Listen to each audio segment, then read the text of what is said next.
$4 million. Gone in 7 months, not in a market crash, not in a failed business venture. Simply gone.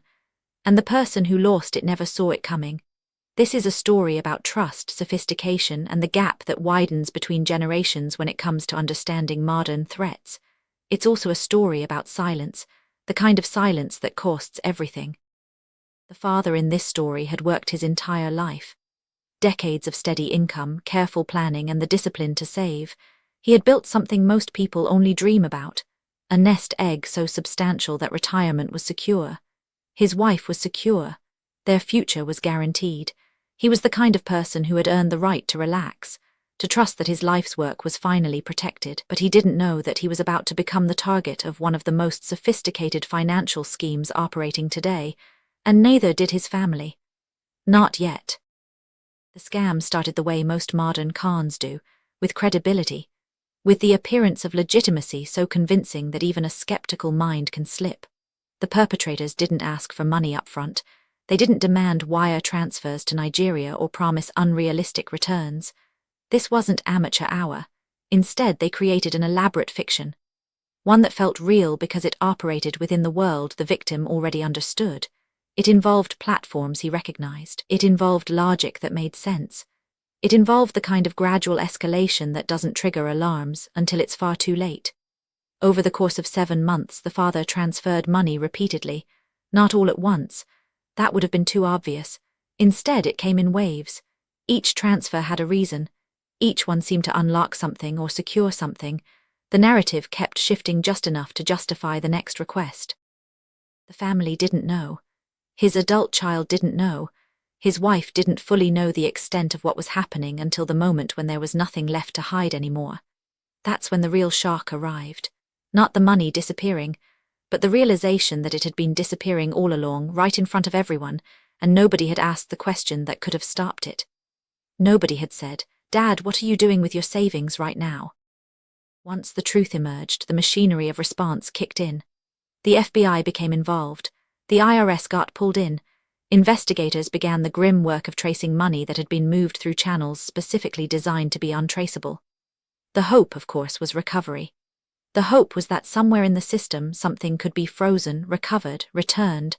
But as days turned into weeks, that hope began to fade. The scammers had done this before. They had done it to hundreds of people. They understood exactly how to move money in ways that left no trail, how to use legitimate financial systems as cover, how to stay just far enough ahead of law enforcement to ensure they were already gone by the time anyone caught up. The money that had taken a lifetime to accumulate had been transferred out of reach in less than a year. What made this worse was the secondary crisis waiting in the wings. A financial advisor, an accountant, or a tax professional eventually delivered the next piece of devastating news. There would be tax consequences. The money was gone, but the government would still want its portion. Because in the logic of taxation, transferring assets, even to criminals, can create liabilities. The father and his wife would face potential tax obligations on funds that no longer existed, funds that had been stolen, funds that would need to be reclaimed through the legal system, if they could be reclaimed at all.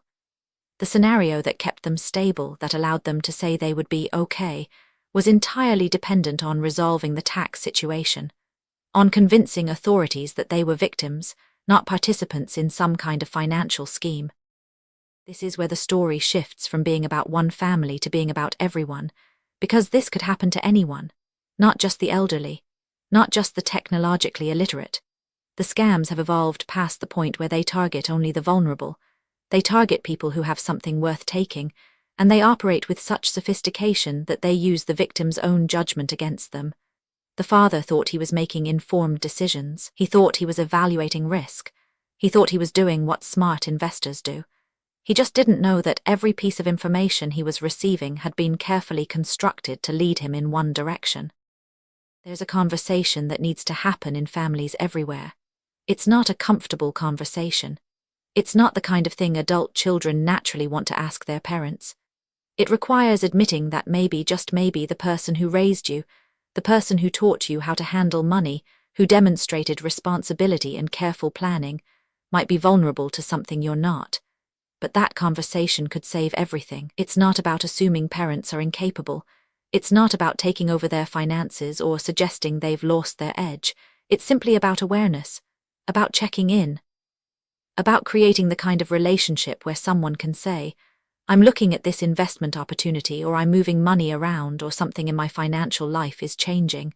And the response isn't judgment, it's questions, it's curiosity, it's the kind of attention that might catch something off before it becomes catastrophic. The father in this story will likely be okay. He has a wife, he has family, he has support systems, he'll adjust, life will continue, but the weight of what happened won't disappear. The knowledge that his life's work was stolen, that it happened gradually, visibly, but invisibly to everyone around him, that a single conversation might have changed everything, that's the real tragedy in stories like this. Not that scams exist, criminals have always existed, but that the gap between generations, the reluctance to ask difficult questions, the assumption that everyone we love understands the modern threats they're facing, that gap is what the scammers are counting on. They're counting on silence, on the family that doesn't ask, on the adult child who assumes their parent has it handled, on the spouse who doesn't want to pry. But what if everyone just asked? What if the conversation happened? $4 million, 7 months, and a family now living with the consequence of a question that was never asked.